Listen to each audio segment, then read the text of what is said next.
8 তারিখে তুমুল গন্ডগোলের সময় যদি পুলিশ দৃঢ়ভাবে মোকাবিলা করত তাহলে পরিস্থিতি এতটা খারাপ হতো না। গোটা কাণ্ডে দোষ বেশি পুলিশ মন্ত্রীর, মত প্রাক্তন পুলিশ কর্তা নজরুল ইসলামের। 8 তারিখে আপনারা মুর্শিদাবাদের দিকে তাকান। 8 তারিখে দেখুন, ন্যাশনাল হাইওয়ে বন্ধ করা হয়েছে, সরকারি সম্পত্তি নষ্ট করা হয়েছে, তোড়ফোড় করা হয়েছে এবং একটা পুলিশের গাড়িতে আগুন ধরানো হয়েছে 8 তারিখ একদম।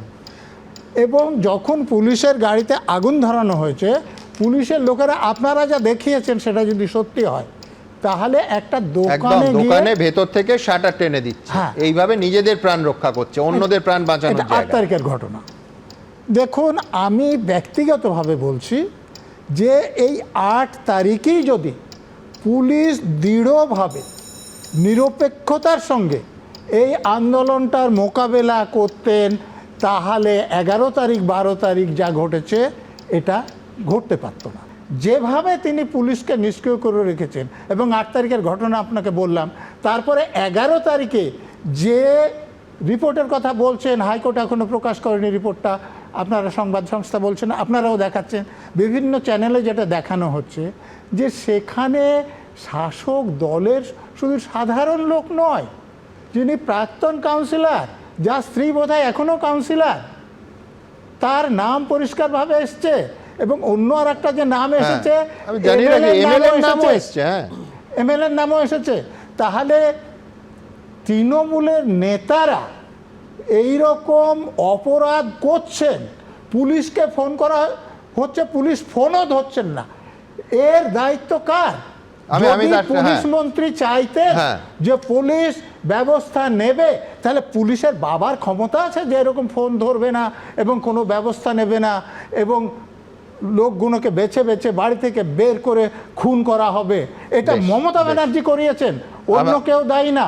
ওই এমএলএ বা কাউন্সিলর এর থেকে দোষ বেশি পুলিশ মন্ত্রী এবং মুখ্যমন্ত্রী মমতা ব্যানার্জির। কাউন্সিলরের নেতৃত্বে হামলা, নিষ্ক্রিয় ছিল পুলিশ, জলের লাইন কেটে দেওয়া হয়েছিল যাতে আগুন নেভানো না যায়, ফোন ধরেনি পুলিশ।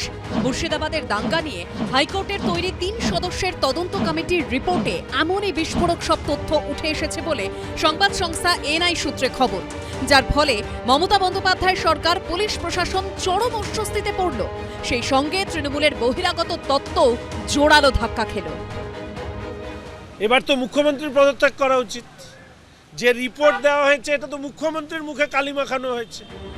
সংবাদ সংস্থা এনআই সূত্রে খবর, মুর্শিদাবাদের দাঙ্গা প্রসঙ্গের রিপোর্টে বলা হয়েছে একজন গ্রামে এসে দেখে গেছিল কোন কোন বাড়িতে হামলা হয়নি, তারপর হামলাকারীরা আবার এসে সেই বাড়িগুলোতে আগুন ধরিয়ে দেয়। বাড়ির সমস্ত কাপড় কেরোসিন তেল ঢেলে পুড়িয়ে দেওয়া হয়েছিল, যার ফলে মহিলাদের গায়ে দেওয়ার মতো কাপড়টুকু অবশিষ্ট ছিল না। আগুন যাতে না নেভানো যায় সেজন্য জলের কানেকশন কেটে দিয়েছিল হামলাকারীরা। এই রিপোর্টকে হাতিয়ার করে বিজেপির আইটি সেলের প্রধান অমিত মালব্য এক্স হ্যান্ডেলে লিখেছেন, আসল সত্যিটা হলো সংবেদনশীল সীমান্তবর্তী জেলায় হিন্দুদের জনসংখ্যাগত বিপর্যয় ঘটানোর জন্যই মুর্শিদাবাদের দাঙ্গা সংগঠিত করেছিল তৃণমূল। মমতা বন্দ্যোপাধ্যায় যে বারবার দাবি করছিলেন বহিরাগতরা এর জন্য দায়ী, এই রিপোর্ট তা নস্যাৎ করছে। বিধায়কও উপস্থিত ছিলেন, তিনি তাণ্ডব দেখেন, তারপর চলে যান, তার পরের দিনও তাণ্ডব চলে। মুর্শিদাবাদের ঘটনা নিয়ে বিজেপি যে রাজনৈতিক অপপ্রচার করছে তা সম্পূর্ণ প্ররোচনামূলক এবং উদ্দেশ্য প্রণোদিত।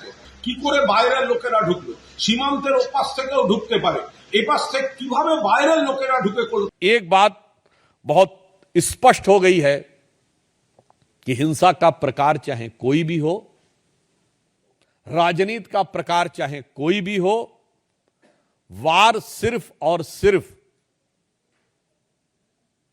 हिंदू समुदाय के ऊपर है।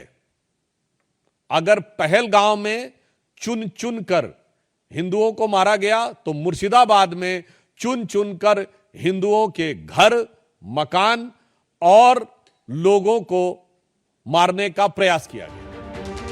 হাইকোর্টের তৈরি যে 3 সদস্যের কমিটি এই রিপোর্ট দিয়েছে তাতে রয়েছেন জাতীয় মানবাধিকার কমিশনের registrar Joginder Singh, West Bengal legal service অথরিটির মেম্বার সেক্রেটারি সত্য অর্ণব ঘোষাল এবং ওয়েস্ট বেঙ্গল জুডিশিয়াল সার্ভিসের রেজিস্ট্রার সৌগত চক্রবর্তী। উজ্জ্বল মুখোপাধ্যায় ও কৃষ্ণেন্দু অধিকারীর রিপোর্ট, এবিপি আনন্দ।